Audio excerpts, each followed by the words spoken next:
नमस्कार, मी कीर्ती गायकवाड। स्वागत आहे आपलं आय न्यूज 28 मध्ये।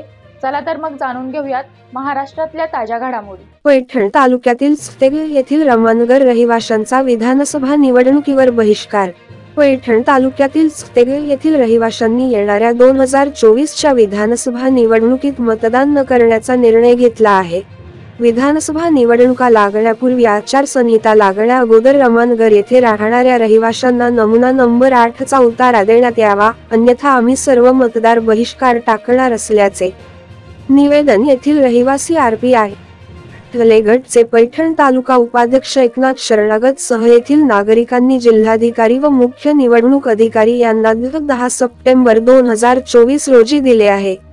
निवेदनात पुढे म्हटले आहे की सुतेग परिसरामध्ये शासकीय गायरान गट क्रमांक 109 मध्ये निवासी प्रयोजनासाठी केलेले अतिक्रमण नियमाकुल करण्यासाठी कोणत्याही आमदार, खासदार, मंत्री यांनी या गोरगरीब, भूमिहीन, बहुजन, दलित समाजाला न्याय द्यायचे काम केले नाही।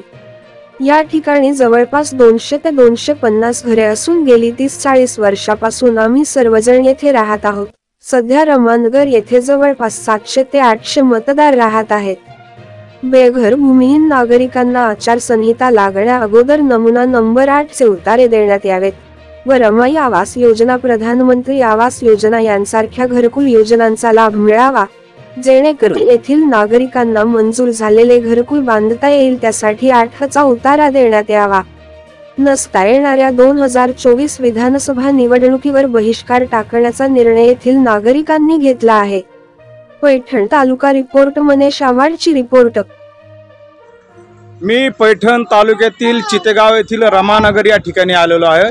या ठिकाणी जे लोक रहिवासी आहेत, अनेक वर्षापासून या ठिकाणी राहतात, त्यांनी येणाऱ्या विधानसभेवर बहिष्कार टाकणार आहे असा निर्धार केलेला आहे। तसं निवेदन त्यांनी जिल्हाधिकारी कार्यालय आणि निवडणूक विभागाला दिलेलं आहे। त्या संदर्भात त्यांच्या काय भावना आहेत, त्यांच्या काय मागण्या आहेत आणि निवडणुकीवर त्यांचा बहिष्कार का आहे या संदर्भात आपण त्यांच्याशी चर्चा करू। बोला। नमस्कार, मी कमल शरद गायकवाड। आमची मागणी एवढीच आहे का आम्ही 30 ते 40 वर्षापासून इथं राहत असलेले रहिवासी रमानगरचे, तर आम्ही बरेच वेळेस आंदोलन केले, उपोषण केले, परत जिथं नाही तिथं आम्ही सगळेजण जाऊन आलो, पण आतापर्यंत आम्हाला कुठलाही लाभ भेटला नाही।